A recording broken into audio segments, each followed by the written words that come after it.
time for me to start, but I'm going to run out of time. So, I'm going to start this section. I have a suite of originals just prepared for you. But it's going to start out with something that's not so original. Something my father used to sing whenever he saw something religious going on. Read the Bible, read the Bible, read it every day. Read the Bible, read the Bible, read it every day. Read the Bible. That wasn't part of the song, but I always want to morph into that. It reminds me of Edelweiss.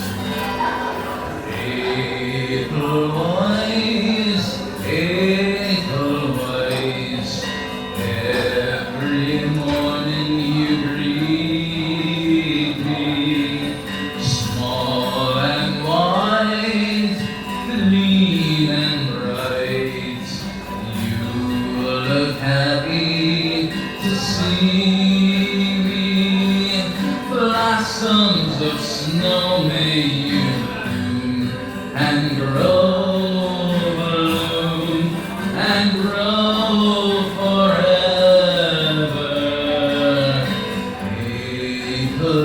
Edelweiss, Edelweiss, bless my homeland forever. Read the Bible, bloom and grow, bloom and grow in the Lord. Read the Bible, read the Bible, read it every day.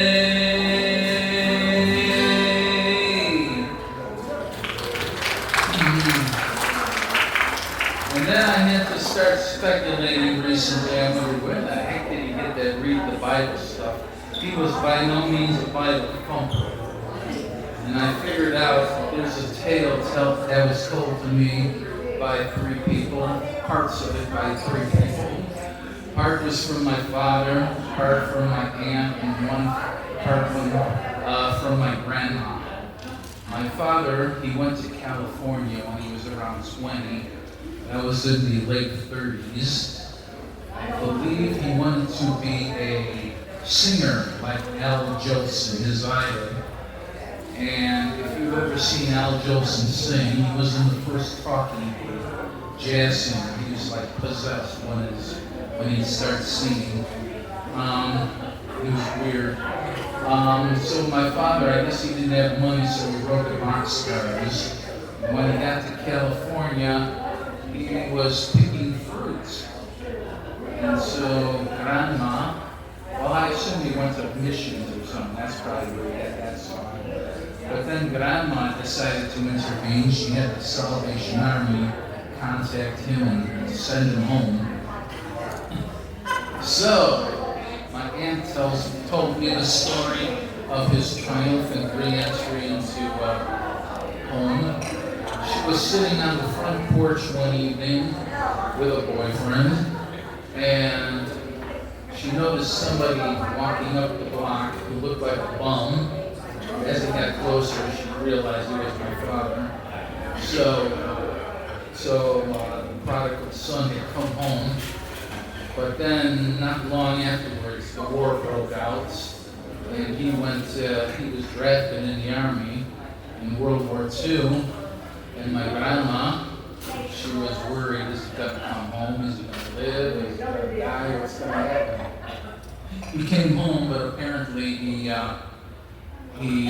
discovered alcohol in the army and was a drinker ever since, but he did manage to get married or have 7 kids. I'm number 5. And that's the significance of Edelweiss.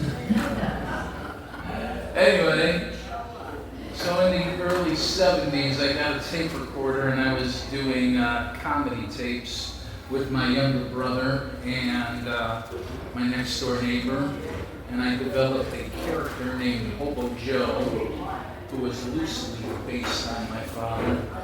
And at some point I wrote a song that Hobo Joe would sing, and I'm going to start my suite of originals with that particular song.